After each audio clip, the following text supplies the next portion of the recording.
السلام عليكم ورحمة الله. مساء الفل، مساء السعادة، مساء التوفير. كل سنة وانتم طيبين بمناسبة عودة المدارس. ما حبيتش كده اخلي الفرصة تعدي هباء. تعالوا بصوا كده معايا، بصوا كده، اللهم بارك اللهم بارك. انا عايزكم كده تتفرجوا وتفرجوا الناس وتقولوا لي ايه رأيكم في التشكيلة الخطيرة اللي احنا جايبينها لكم ان شاء الله. ادم الشاب الجميل دايما بيفاجئنا بحاجات حلوة. بصوا دي علبة من 2 كيلو ونص ل 3 كيلو ونص، موفرة جدا جدا جدا للبيت.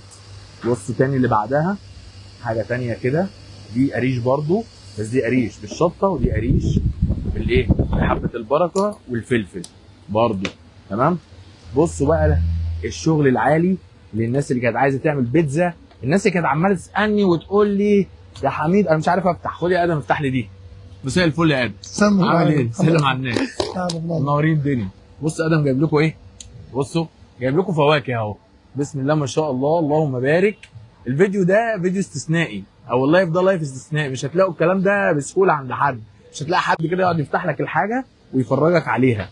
دي نقطه. النقطه الثانيه، في بقى عندهم كمان، او في عنده كمان الفيتا، الجبنه الفيتا، تمام، وفي كمان الجبنه القديمه زي ما انتم شايفين، وفي الجبنه الكيري، الناس اللي بتحب الكيري اهي بالجرادل، وجرادل موفره.